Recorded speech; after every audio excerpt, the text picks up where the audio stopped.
Hey everybody, I'm Anna McEwen.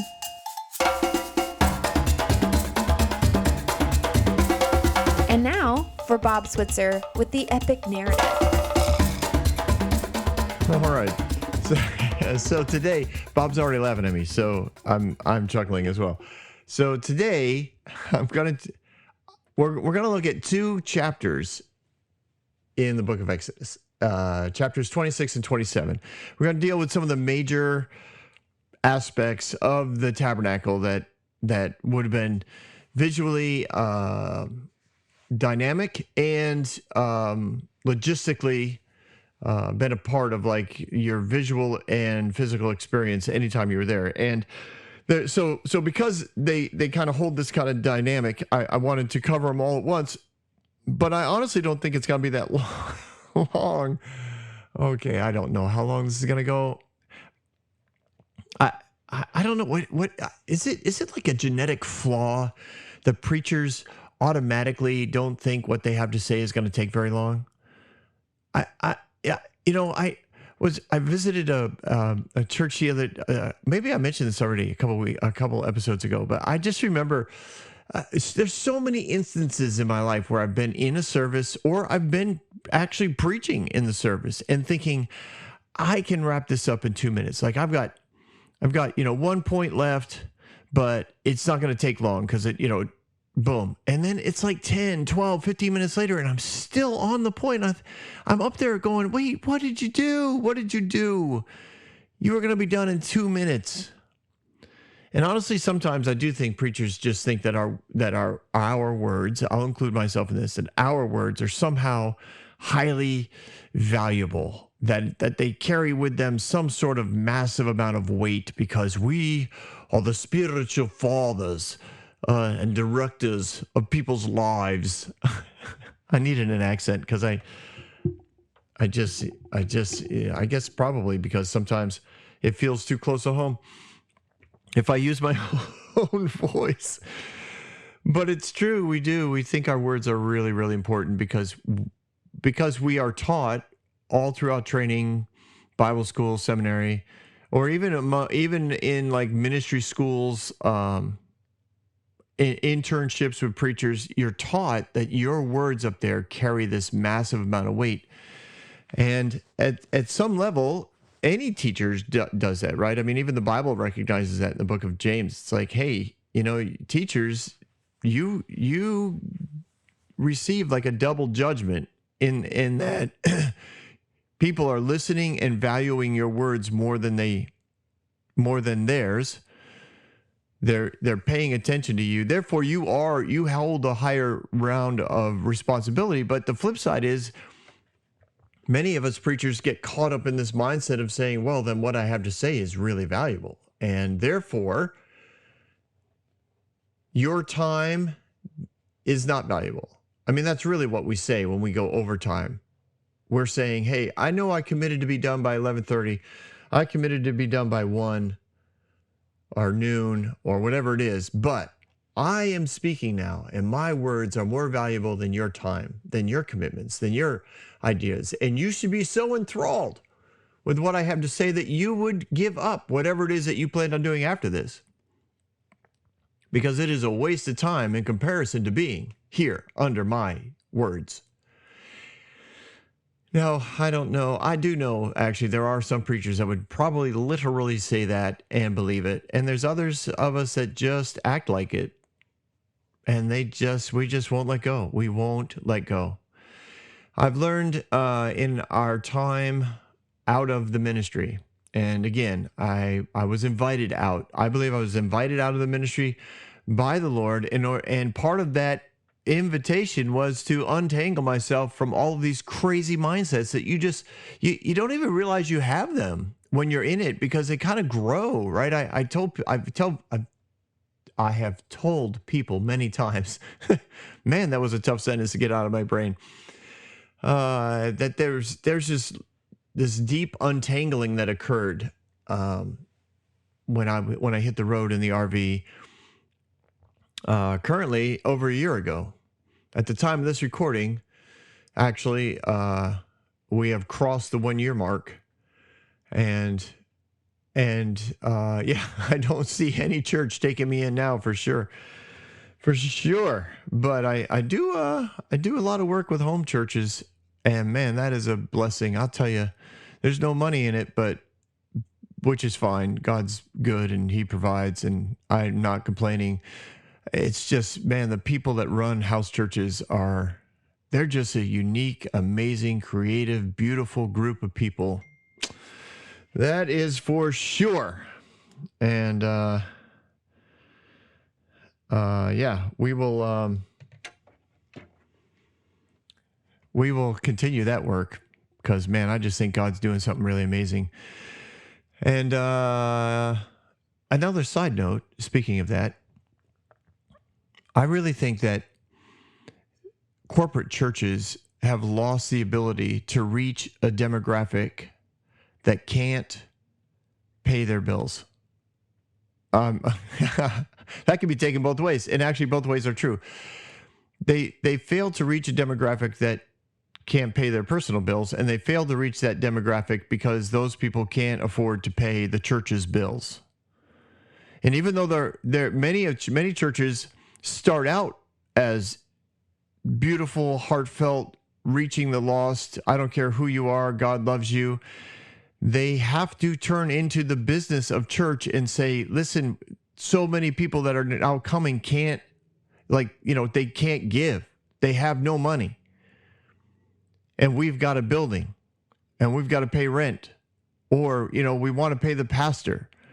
We want to do more. We can't, whatever. Like, and they morph out of probably where so many of them started, and they turn that outreach and that love and that heart for the poor and the needy, the marginalized. They turn it into a ministry in which the wealthier people pay their dues for somebody else to reach out to those that are marginalized, but we don't want them in the building because they really don't help us at all.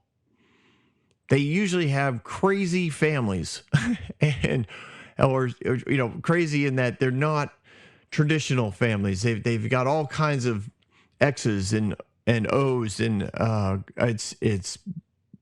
they're hard to deal with. They have some addictions. They've come out of addictions, or they have convictions. And they're on parole, and they got ankle bracelets and all that stuff. And churches are like, we don't mind. They're always welcome.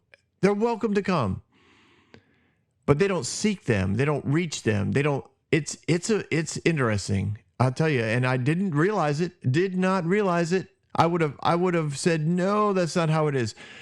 Until I got untangled from the system, and I realized, wait a minute. This business of church has really. It's hurt. It's hurt the church's ability to impact a culture because they need to pay the bills. They need to pay a good pastor, and they need the good preacher pastor because that keeps the people in the seats, and they're willing to pay for their tickets. I'm sorry, they're willing to pay their tithe if the entertainment's good. Oh man, it's massive. All right, whoa, 8 minutes in, Bob was actually interested in that. Bob was like, he's in the engineering room going, actually, you know what? This is the first time I think you've gone down a rabbit trail.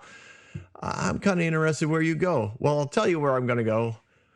I'm going to probably talk more on it on my Facebook page because it's really hit me in especially the last few days. All right. Chapter 26. I can't tape up today's passages because 2 chapters in the Bible go across my entire wall, and I'm like, wait a minute, 27. Oh my gosh, that's Exodus 25. That was last week. What is that doing in the middle of my papers for Bob Switzer? You are a precious little package, you are. All right. Anyways, we got a lot of papers to go through. Make the tabernacle with 10 curtains of finely twisted linen and blue, purple, scarlet yarn with cherubim woven into them. by skilled workers, not those the ones who think who mothers told them they were good. Get the ones that are really good. Okay, that was a little yoke. All the curtains are to be the same size, 28 cubits long, 4 cubits wide. Join 5 of the curtains together. Do the same with the other 5. Make loops of blue material along the edge of the end of the curtains on one set, and do the same to the end of the curtain on the other set. Make 50 loops on one curtain and 50 loops at the end on the end certain of the other set, and the loops opposite of each other. And they make 50 gold clasps and use them to fasten the curtains together so that the tabernacle is a unit. Whoa. Make the curtains of goat hair for the tent over the tabernacle, 11 together. All 11 curtains are to be the same size, 30 cubits by 4 cubits. Join 5 of the curtains together into one set. Join the other 6 into another set. Fold the 6th curtain double in front of the tent. Make 50. I'm telling you, people actually figured this out. I just want you to know that. They literally know what in the world this looks like. I read instructions like that, and I'm in the middle of somebody just dumping a puzzle on the table saying, you have all the pieces, put it together. And it's like, well, can I? Yes. Do I want to? Oh man, this puzzles are hard work for me. Like emotionally hard work for me, and mentally hard work for me. And I know that there are those who just boom, put it like they get excited by puzzles. Not me. I read that. I see a verbal puzzle. It's like me in math class when they probably don't do these things anymore because, it makes the dumb kids feel dumb, which is what happened to me. But, my generation was like, well, suck it up, buttercup. You're not dumb. You just have to work hard. Oh, really? So that's what I learned to do. But anyways, I would sit in math class and I knew that there was always a section of whatever it is we were learning that would be word problems. And then there was always going to be a section on the unit quiz and the halfway through the semester exams and the final exams that were going to be word problems, and they would verbalize everything that you need to figure out. And I'd sit there and, man, for me it was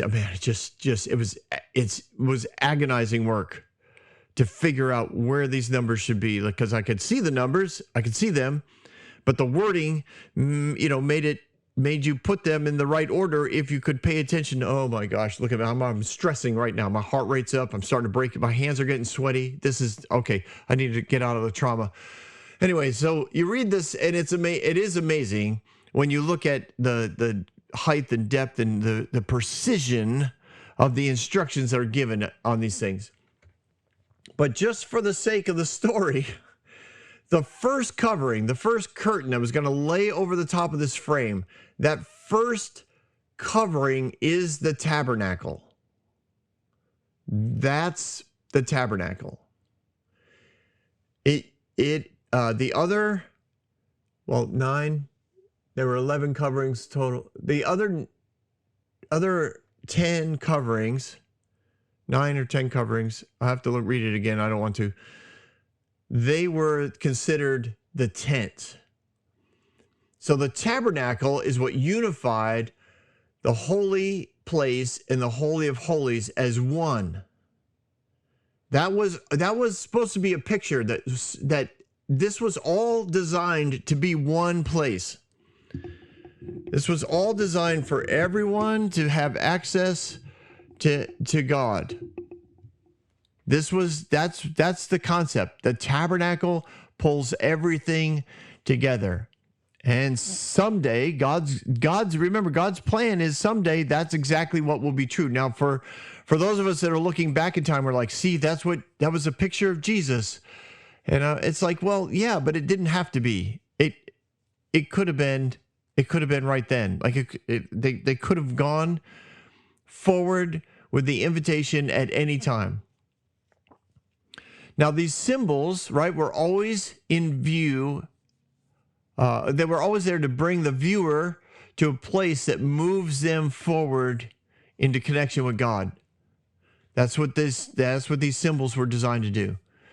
And And again, the attachment, the way things are designed and made, God's like, it wasn't like, do it wrong and I'll kill you. It was, this is the working together on a plan to produce something together as a family. Right? So many people, again, present this like God gave them instructions. They had to follow it exactly. They needed to obey God. God was testing the people of the Israelite people in order to make sure that they obeyed and they could not miss a stitch. They needed skilled workers. You need to, and then the preacher will just apply it to you. Like, if you're not a skilled worker, you're missing the opportunity to obey God to his fullest. It's like, no, this was a family project. This was an opportunity for everyone to work with Dad. Can I just say it? I know I can say it. Bob's like, of course you can say it. I'm like, I do that to people all the time. People ask a rhetorical question and I answer it. So, I got to work with my dad. Now, my dad has been gone. He's in heaven. I don't know, close to 15 years now, I think. But man, talk about a privilege. And I had a great time as a child. I started working with him usually 1 or 2 days a week at the age of 7. And if you knew me at the age of 7, I'm sure you can understand why my mother would be like, during the summertime, be like, his name was Les. Les, take Bob with you. I need a break. God bless my parents, honestly. I had a great childhood. I wouldn't trade it for the world. But yeah, it makes sense. It does. More and more it makes sense. But by the time I was 8, it was like 3 days a week. And by the time I was 10, there were times where I would go to work with him 5 days in a row. And that meant leaving the house at anywhere between 4 and 5 a.m. We would load the truck, we'd get in the truck, we'd drive to the jobs. And then when I hit, like I said, that double digits, 9, 10 years old, my birthday was May. So I would work sometimes there were certain jobs that we had to do at night. My dad painted lines in parking lots. Sorry about that. My dad painted lines in parking lots full time. He wasn't always that. He grew the business from the ground up because of something else, some other work he was doing. And this niche kind of opened up and he did it part-time and grew it more and then eventually went full-time. And it's pretty cool. Started with a partner. And then he went on his own. But yeah, there were certain jobs like we used to do these chain restaurants like McDonald's. This was another one up in New England called Friendly's. And we would have to do those at night. They closed at anywhere between 9:30, 10 o'clock. We'd start the first one. That was usually a little goofy because they were still open, but they weren't necessarily busy. So we would block off a section, paint those lines, and then slowly work our way around. But then, after they were closed, he had it mapped out. Talk about a guy who could put together a plan. And sometimes we'd get 6, 7 done in a night. That's hustling. My job, put up the cones to block the entranceways, because there was always goofballs who wanted to come flying through an empty parking lot, and then sweep the lines. And then I learned other little things along the way, that would help him move things quicker, especially the bigger I got. I could carry the 5-gallon buckets of paint. I could move what's called the forms around, the stencils for the words enter, exit, welcome, drive through, all that kind of stuff. I could take care of that. I could clean them afterwards. Yeah, I learned all kinds of stuff working with my dad. Anyway, when I see this, I see an invitation from a heavenly Father, a loving, joy-filled, hope-filled, peaceable, awesome Father who says, let's build something together. I want skilled craftsmen. I want people to know that this is a really good opportunity to put something together that represents our relationship. It's beautiful. Now, it was also unique in its design, culturally speaking. In verse 15, it says, verse of chapter 26, make upright frames of Arcadia wood for the tabernacle. Each frame is to be 10 by and a half and 2 projections. Man, it just keeps going. Make 20 frames for the south side, 40 silver bases to go under them, 2 bases for each frame, 1 under each projection. For the other side, the north side, to make 20 frames, 40 silver bases, 2 under each frame. So again, somebody, you can look it up. I'm not going to perfectly describe it to you, but this framework was unique in that it was vertical, which was very uncommon for structural support, especially in the desert. So they built these bases basically on the ground out of silver, and you'd slide the wood into them, and the wood would go vertically up.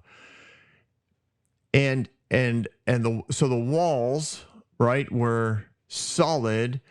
Now, even in today's world, it's very unusual to see a house on the exterior, anyways, with vertical siding, right? But on the inside, we know the framers, right, they use vertical wood all the time. All those 2x4s, vertical, to build the walls. That was an unusual concept when this was built. And especially for something that was mobile. To have a solid wood, vertical wood frame was very, very unique. And I'm sure very, very heavy. Now, people generally, this is a general observation, they believe that part of this was to symbolize the picture and connection from heaven to earth, which I can buy. That's fine. I mean, I think that there's a ton of symbolism in the tabernacle, and like I said, entire volumes have been written about it. Seminars and conferences have been designed around it. There's a ton of symbolism in it. I do think, in a general sense, absolutely, that's a picture of heaven and earth coming together. Unlike a horizontal frame, which would have said separation, division, fractions, that sort of thing. So around this idea of Arcadia wood, sages, right, oral tradition in the Hebrew world says that Jacob was encouraged by God to plant Arcadian trees when they moved down to Egypt. Interesting. Maybe, again, is it written anywhere in the Bible? No. This is just for you to say, well, could this have happened? So Jacob not only planted them, but as he passed down his blessing and conversations with his sons, he told them, when you leave Egypt, cut down the Arcadian trees and take them with you. Now, Jacob didn't know why. According to this legend, he just was doing what he was told, what he heard from the Lord. Plant Arcadian trees, and when you leave, take them with you. So he did. Theoretically, in concept, possibly, maybe this is true. So when the story goes on, right, 400 years later, these trees are all over the place. They're huge. And so before they left, they cut the trees. They delimbed, the trees, and they had these trees ready for departure. Now, the story could be true, absolutely. Was God preparing for the possibility? Or was God saying, you are my puppets and I am controlling everything you do? Well, you know my feeling on this already. You know my thoughts on this. You know my beliefs on this. I don't think God is a puppet master. But I do believe he saw that possibility. He saw it when he was with Abraham. He was like, yeah, they could be down there for 400 years. Not necessarily by a clock, but he was like, if they don't come back after the famine, they're going to be down there for a while. It could be a really dark time for them. But I don't think God controlled the decisions. Just like if he did tell Jacob, hey, when you get to Egypt, when on your way down, when bring some Arcadia saplings and plant some Arcadia trees. Because where else would they get them? Well, I'm sure that there are places for them to go. They could have, like I said, I don't think that they were out there as a massive island of humanity out in the desert. I think that there were tradesmen always looking to make a buck, and these guys were wealthy people. They were well funded coming out of Egypt. So they could have bartered and traded and bought the Arcadia wood that they needed. This legend doesn't have to be true, but it's kind of fun to think about. And the possibilities. All right. Wow. Look at me go. I'm going to go to chapter 27 now. We have got, wait, did I do that right? The courtyard, the altar, the courtyard. This is what I get. When I have to do it really big and I don't have time to read each and every word, then I think I skip things. Hang the curtain for the... Oh, that's right. And then there was the curtain in the middle. The curtain in the middle that separated the two places. The Holy of Holies from the holy place. Now, all of that, if you remember, there were angels on both sides of the curtain. And for me, when I hear that, I hear that messengers were designed to be available to everyone, not just the people that are in the Holy of Holies, and not just the people that are outside the Holy of Holies. It's available. Everyone has access to the message of God. Now, man turned that middle curtain into, the separation, and it wasn't until Jesus died on the cross that miraculously the curtain was torn. It was rent from top to bottom. It was a massive curtain, many layers. Like you weren't gonna tear this thing in two on your own. It was a supernatural act, and I don't think it was finally you have access. I think the Lord's like, listen, it was this. It's just a curtain. I think that's another picture. It was just a curtain. He's like, listen, the only thing that separates you from full access to me, to my voice, is a curtain. Yeah, it was thick. Yes, it was heavy. Yes, but it wasn't designed to be forever. Curtains aren't designed to be forever. If God wanted it to be a forever thing, he would have had them build it again out of wood or stone or something. He would have said, I need a massive, at least visually, something that looks unmovable. It was a curtain. And there are many, many mystics over the years that have, whether they be the saints or priests or prophets or apostles, that talk about the thin veil between us and heaven. That heavenly realm is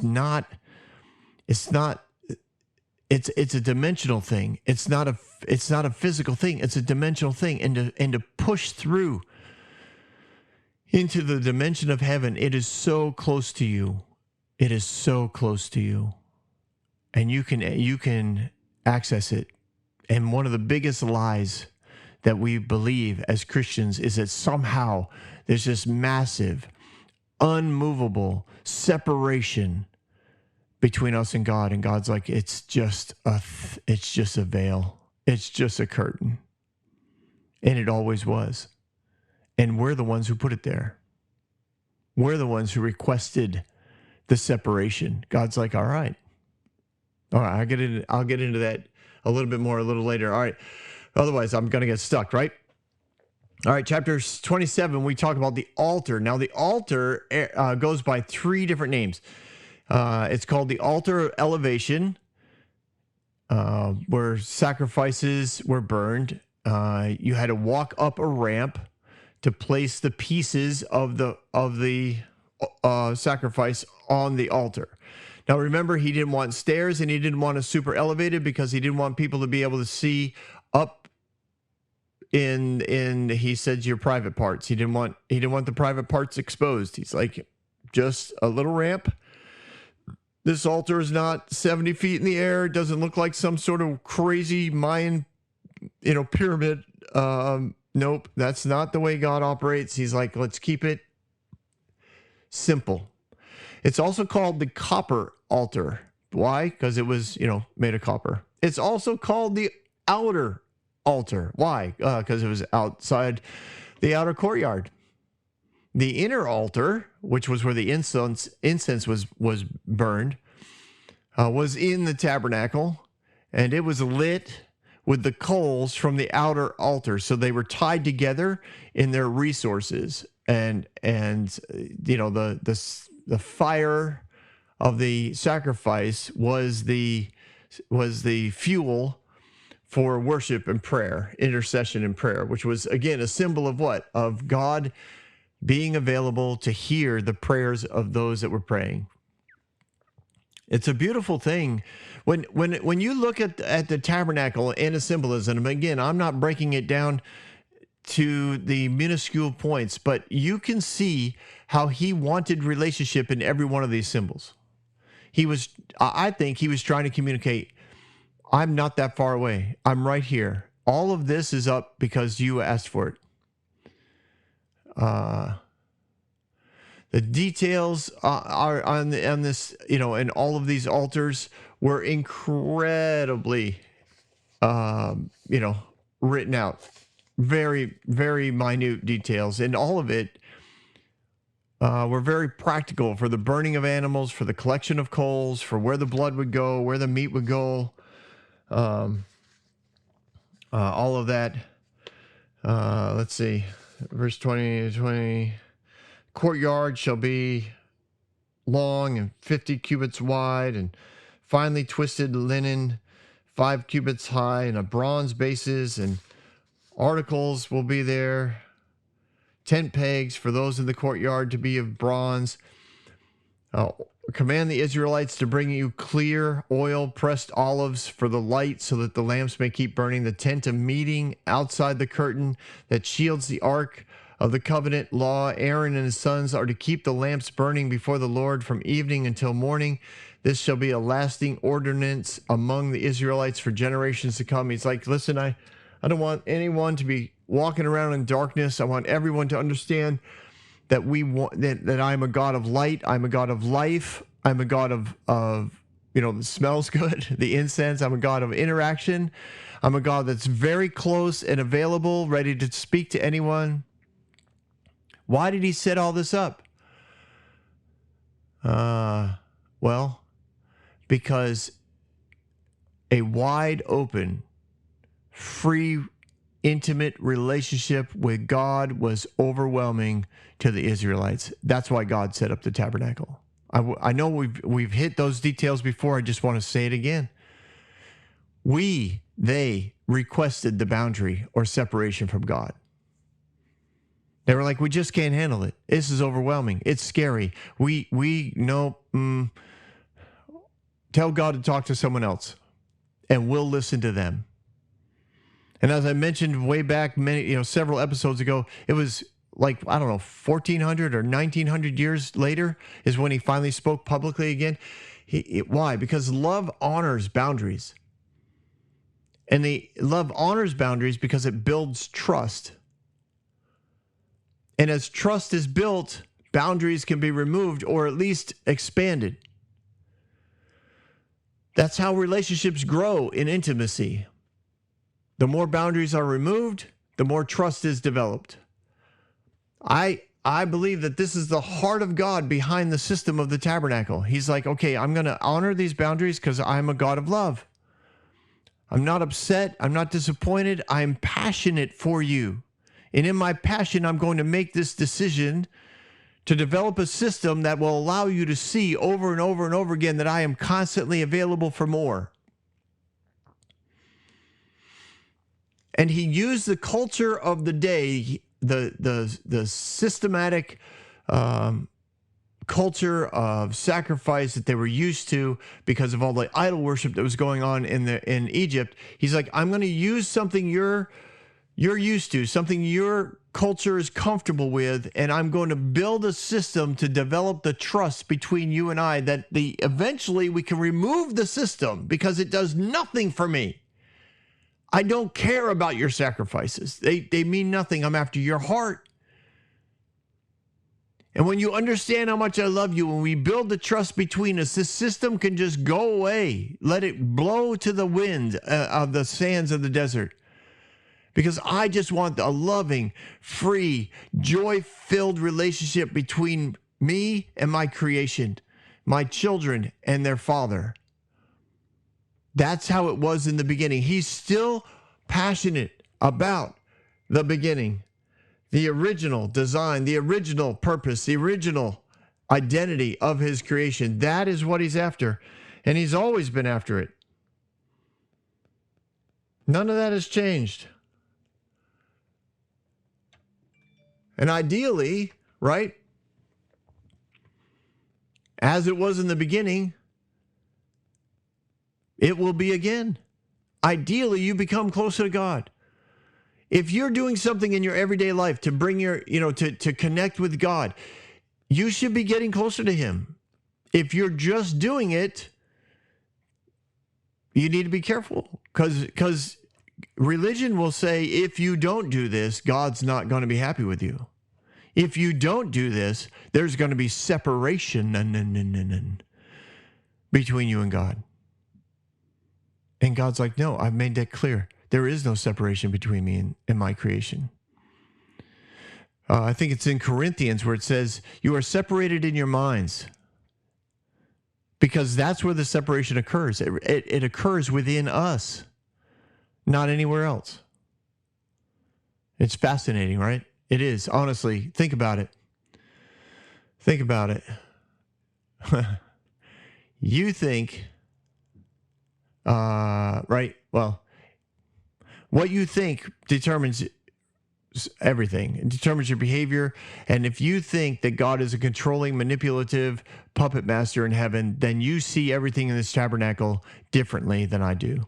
Unfortunately, I think you see it the same way most teachers see it because they use most of these things to manipulate people and to control their behavior the way they think God does. And they think they're representing or representing God on this earth the way God wants to be represented, which is as a manipulative, controlling, behavioral modificationalist. But I think God is a loving father who desperately wants intimacy with his creation, because the more intimate he can be with the creation, the more the creation will become like he designed it to be, which is ultimate. I mean, it's awesome. And so when I read through these chapters, I don't see a manipulative God. I see a God who's saying, hey, look higher, come higher. There's a higher purpose here, because that's what covenant does. Covenant always has a higher purpose in mind, a greater glory in mind. And covenant never forgets that. And God never forgets that. And God is for you. He's not against you. All right, we're going to end there. We look at it, Bob. Told you we could do it. 2 chapters, and we did it in less than, oh my goodness, if I end right now, we'll do it in less than 40 minutes. That is a record, I think, on the Epic Narrative. That has to be a record. We will check the logs, but I'm pretty sure we just covered more verses than we've ever covered before and done it in less time. Ladies and gentlemen, have a great day. I'll see you next week on the Epic Narrative. Don't go anywhere. We've got Bob Thoughts.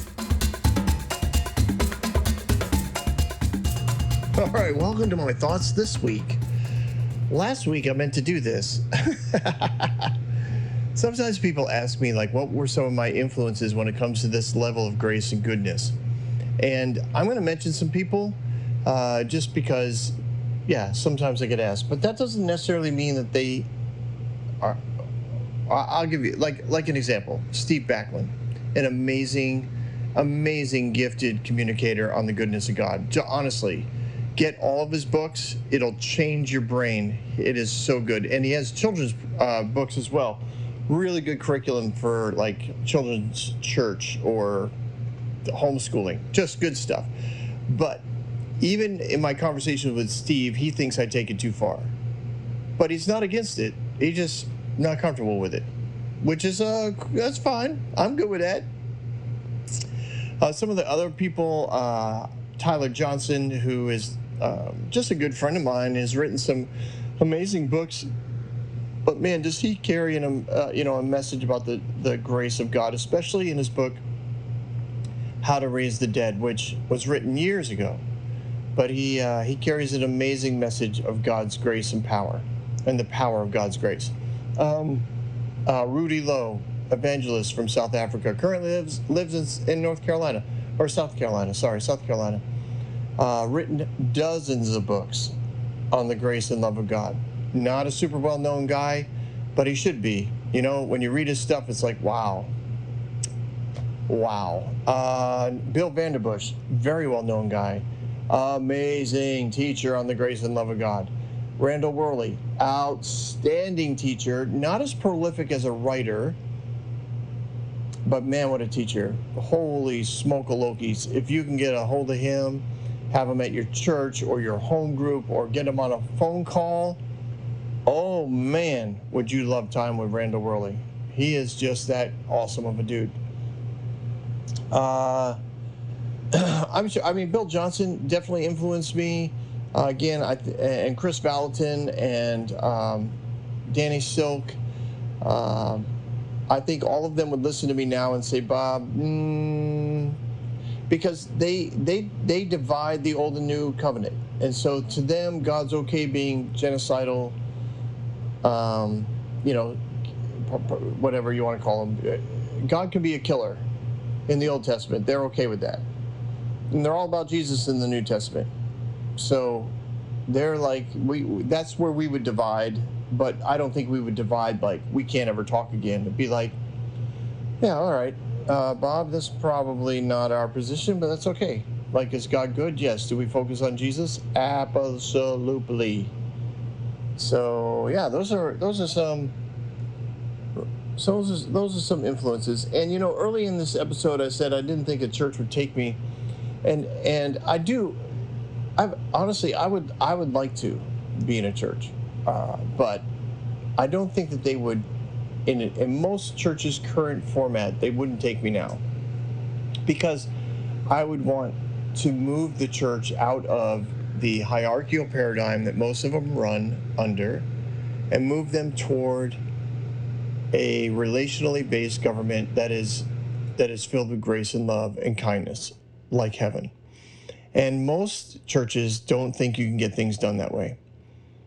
So it would take a lot of work or a lot of faith. And so that's what I wanted to say. I probably came across, no, not probably. I listened to it and I thought, that was a little harsh. You didn't have to come across quite that aggressive.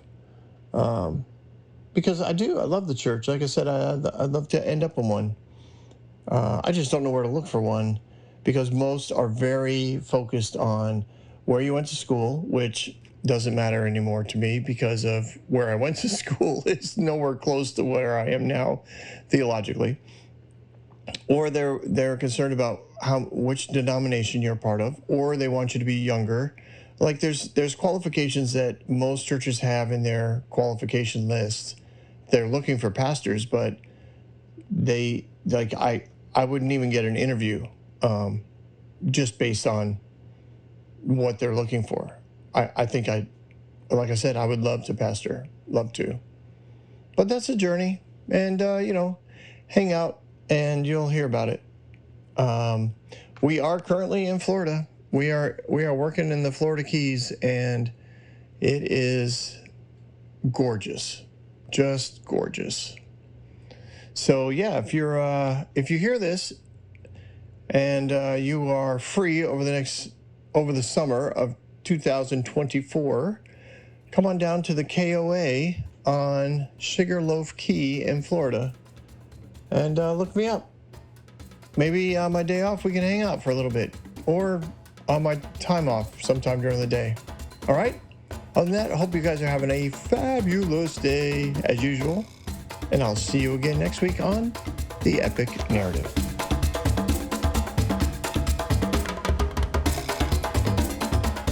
everyone. Thanks for listening. If you like what you heard, you can subscribe to this podcast on any platform you use.